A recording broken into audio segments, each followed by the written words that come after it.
आज की इस वीडियो में मैं पार्ट 3 टेक्स्ट स्पोर्ट ट्रेनिंग का आया हूँ और यह आपके लिए बहुत इम्पॉर्टेंट है। तो क्वेश्चन नंबर 41 से करेंगे। The feel good chemicals in endorphins commonly known as runner's high that are release in the brain are the natural opiates. यानी कि कहा है कि जो एंडोर्फिन हार्मोन होता है, केमिकल हार्मोन होता है, ये अच्छा फील के लिए रिलीज होता है ब्रेन से और अच्छा फील महसूस होते हुए रनर हाई यानी कि हाई लेवल का परफॉर्मेंस अचीव करता है। तो उसको वह हमारे शरीर में क्या डोमिनेट करता है, क्या हटाता है। ऑप्शन नंबर ए है इंक्रीज मसल्स पोटेंशियल, और यानी कि इंक्रीज मसल्स पोटेंशियल मसल्स की क्षमता को बढ़ाना, इम्प्रूव वाइटल कैपेसिटी को बढ़ाना और एड कार्डियक आउटपुट हृदय निकास क्षमता, कार्डियक आउटपुट हृदय निकास सहायक, और डी है इन्हांस टॉलरेंस टू पेन, यानी कि पेन की सहन क्षमता को बढ़ाना। तो ऑप्शन नंबर इसमें डी सही है, enhance tolerance to pain. Question number 42 है ए लेस इंटीमेट यानी भयभीत करने वाला। इंटीमीडिएटिंग का मतलब होता है भयभीत करने वाला। A less intimidating weight lifting style in which lighter weights and higher repetition. Lighter weight मतलब हल्का वेट, लाइटर वेट मीन्स हल्का weight, weight and higher repetition use in a commonly known है। यानी कि कहा है कि कौन सी वेट लिफ्टिंग की स्टाइल जो लाइटर वेट कम वेट लेकर हाई रेपिटेशन ज़्यादा रेपिटेशन किया जाता है, और उसे क्या कहते हैं। तो बॉडी टाइपिंग यानी बॉडी के प्रकार, बी है बॉडी स्कल्पचरिंग यानी शरीर गढ़ा हुआ, और डी सी है बॉडी काइनेटिक शरीर गति, और शरीर फोर्स बॉडी फोर्स, काइनेटिक का मतलब फोर्स होता है, और बॉडी काइनेटिक्स और बॉडी काइनेमेटिक बॉडी मोशन। तो ऑप्शन नंबर बी सही है, यानी कि जब आप लाइटर वेट लेकर हाई रेपिटेशन ज़्यादा रेपिटेशन करेंगे तो उस समय आपके जो शरीर का स्ट्रक्चर होगा, शरीर मसल्स स्ट्रक्चर चेंज होगा। तो ऑप्शन नंबर बी सही है। क्वेश्चन नंबर 43 है in sports training the load density is determined by. यानी कि स्पोर्ट्स ट्रेनिंग में जो लोड डेंसिटी का घनत्व है, यानी भार का जो घनत्व है किस पे डिटरमाइन करता है। स्पोर्ट्स ट्रेनिंग में भार का घनत्व किस पे डिटरमाइन करता है। तो option number A time of competition, प्रतियोगिता की समय, ट्रेनिंग इंटेंसिटी प्रशिक्षण तीव्रता, सी है ऑब्जेक्टिव ऑफ द यूनिट यानी कि यूनिट्स का उद्देश्य, और ड्यूरेशन ऑफ ट्रेनिंग की समय, ट्रेनिंग का ड्यूरेशन टाइम। तो ऑप्शन नंबर सी सही है, जो ऑब्जेक्टिव है यानी कि load density objective of unit पे ही डिपेंड करता है, डिटरमाइन करता है। क्वेश्चन नंबर 44 है द टोटल वर्क डन की बात की है। The total work done in a training session is term as, यानी कि एक ट्रेनिंग सेशन में जो ट्रेनिंग की जा रही है, एक सेशन में किया गया कार्य को क्या बोलते हैं, टोटल वर्क को क्या बोलते हैं, वॉल्यूम, डेंसिटी, फ्रीक्वेंसी, इंटेंसिटी। तो ऑप्शन नंबर ए सही है, वॉल्यूम बोलते हैं। ये सब चारों जो है option number A B C D ये सब लोड का पार्ट है, लोड का प्रिंसिपल हैं। तो प्रिंसिपल ऑफ लोड हैं वॉल्यूम, इंटेंसिटी, फ्रीक्वेंसी और डेंसिटी। अब ऑप्शन नंबर बी है इंटेंसिटी का मतलब कार्य करने की दर, फ्रीक्वेंसी मतलब बारंबारता, कार्य की बारंबारता, डेंसिटी मतलब कि दो वर्क के बीच, जो दो कार्य के बीच गैप है या रेस्ट या इंटरवल, उसको बोलते हैं डेंसिटी। क्वेश्चन नंबर 45 है, क्वेश्चन नंबर 45 है कि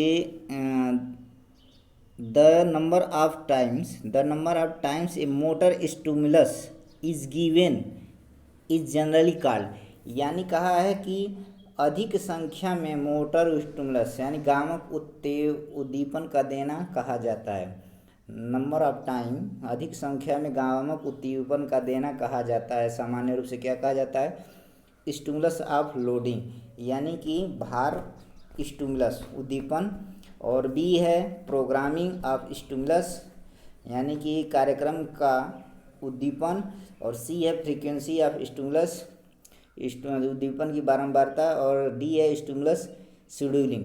तो ऑप्शन नंबर सी सही है। नंबर ऑफ टाइम की बात किया है तो ऑप्शन नंबर सी है frequency of stimulus. Question number 46 है,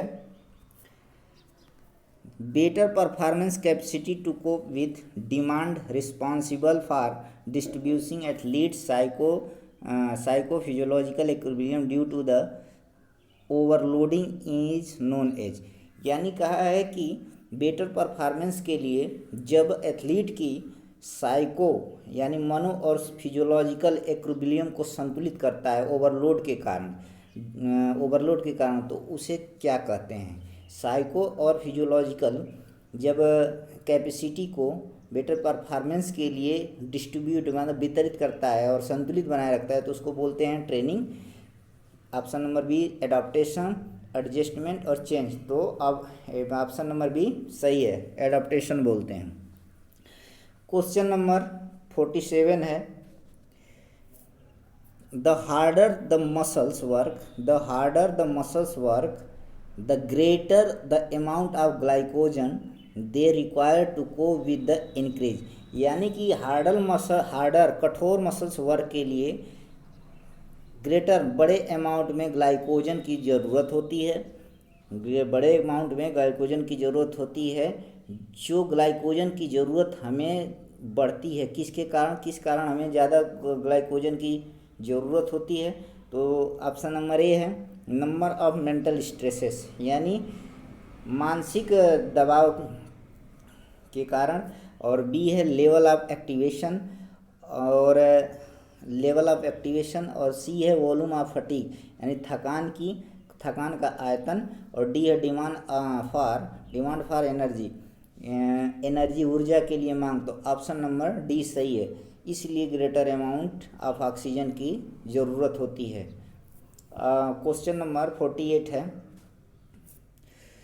what process begins immediately after the physical activity is terminated, यानी जस्ट आफ्टर यानी इमीडिएटली आफ्टर फिजिकल एक्टिविटी के बाद, आफ्टर फिजिकल एक्टिविटी कौन सा प्रोसेस प्रारंभ होता है तुरंत शरीर में?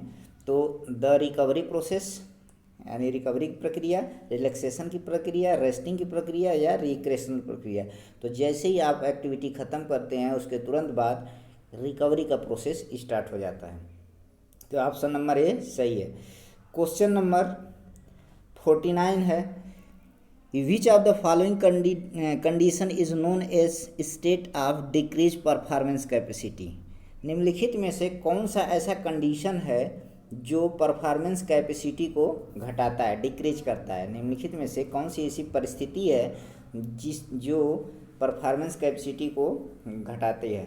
तो अब ऑप्शन नंबर ए है ओवर कंपनसेशन मतलब हाई परफॉर्मेंस, ये तो घटाएगी नहीं। माल एडजस्टमेंट, यानी कि जो हमारा ट्रेनिंग है उसका बेतरतीब एडजस्टमेंट, तो इससे भी ज़्यादा नहीं प्रभाव पड़ेगा। अंडर ट्रेनिंग का मतलब कि जो हमारा नॉर्मल लेवल है उससे थोड़ा सा कम। लेकिन ऑप्शन नंबर डी सही है, ओवरलोड ही हमारे परफॉर्मेंस कैपेसिटी को घटाता है। तो ऑप्शन नंबर डी सही है। क्वेश्चन नंबर 50 है, an organized division of training year in pursuit of excellent oriented objective is term as, यानी कहा है कि एक ट्रेनिंग का ऑर्गेनाइजेशन, एक वर्ष में एक ट्रेनिंग का ऑर्गेनाइजेशन, एक ट्रेनिंग का ये कोई प्रशिक्षण का एक वर्ष का ऑर्गेनाइजेशन जो संगठन होता है उसका उद्देश्य क्या होता है? उसको टर्मिनोलॉजी में क्या बोलते हैं? ट्रेनिंग्स कैलेंडर बोलते हैं, या पीरियोडाइजेशन बोलते हैं, या ट्रेनिंग शेड्यूल बोलते हैं, या द टाइम मैनेजमेंट बोलते हैं। तो ऑप्शन नंबर बी सही है। जब आप किसी ट्रेनिंग को एक ईयर के लिए आप ऑर्गेनाइज करते हैं तो उसका यही उद्देश्य होता है और उसका नाम होता है, उसको टर्म बोलते हैं पीरियोडाइजेशन। पीरियोडाइजेशन का मतलब होता है कि किसी खिलाड़ी को एक नियत टाइम, नियत समय के अकॉर्डिंग तैयार करना। और पीरियोडाइजेशन 3 तरह के होते हैं, सिंगल, डबल और ट्रिपल। क्वेश्चन नंबर 51 है, from out of the following name the one which is consider so the brush strength. Brush strength का मतलब मैं लिख दिया हूँ ज़बरदस्त पावर। तो निम्नलिखित में से कौन सा कंसीडर किया जाता है, कौन सा एक कंसीडर किया जाए, सोच विचार किया जाता है जो ज़बरदस्त स्ट्रेंथ का सिंबल है। तो क्वेश्चन नंबर 51 का है ओलंपिक स्टाइल वेट लिफ्टिंग और बॉडी बिल्डिंग, पावर लिफ्टिंग और मसल बल्किंग। तो ऑप्शन नंबर बी सी सही है, पावर लिफ्टिंग। पावर लिफ्टिंग में ज़बरदस्त स्ट्रेंथ को शो किया जाता है। और पावर लिफ्टिंग में 2 तरह की होती है, 3 तरह की लिफ्ट होती है। एक होता है बेंच प्रेस, दूसरा होता है डेड लिफ्ट और उसके बाद क्लीन एंड जर्क। तो इसमें 3 तरह के होते हैं, बेंच प्रेस, डेड लिफ्ट और स्क्वाट।